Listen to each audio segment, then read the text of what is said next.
The effects of friction are easily observed in everyday activities, and yet the physical mechanisms that govern friction can be complex.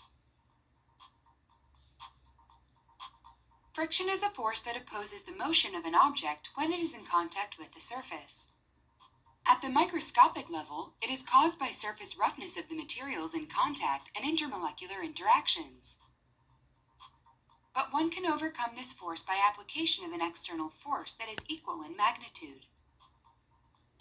The goal of this video is to demonstrate how to measure friction in a lab setting for objects sliding horizontally, as well as down an inclined plane. Before diving into the protocol, let's revisit the concepts behind the frictional force. First, you need to know that there are two types of frictions: kinetic friction and static friction. To understand kinetic friction, imagine you are in a rubber tube sliding across an infinite horizontal field of ice. Although ice may be considered a smooth surface, if we look at the microscopic level, there are complex interactions between the two surfaces that cause friction. These interactions depend on surface roughness and attractive intermolecular forces.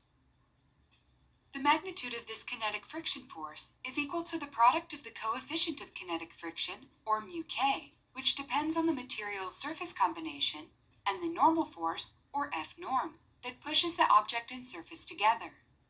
F norm acts to support the object and is perpendicular to the interface. In this case, since the tube is on a level ground, the F norm is equal to and opposite the force of gravity, which is mg. Therefore, if you know the combined mass of U with the tube and the coefficient of kinetic friction for rubber and ice, we can easily calculate the force of friction. Kinetic friction can convert some of the tube's kinetic energy into heat, and will also reduce the momentum of the tube, ultimately bringing it to rest. Now this is when static friction, the other type of friction, comes into play. This frictional force opposes movement of a static object and could be calculated by applying an external force. The applied force that eventually moves the object reveals the maximum static force.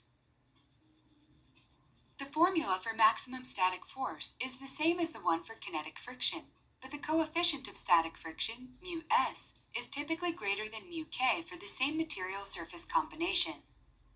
Another way to overcome the maximum static force is by increasing the slope of the surface, at some angle called the angle of repose, or theta r.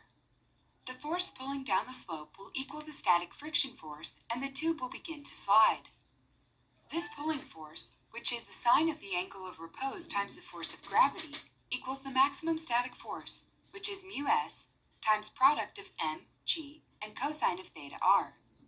By rearranging this equation, we can calculate the coefficient of static friction. Now that we've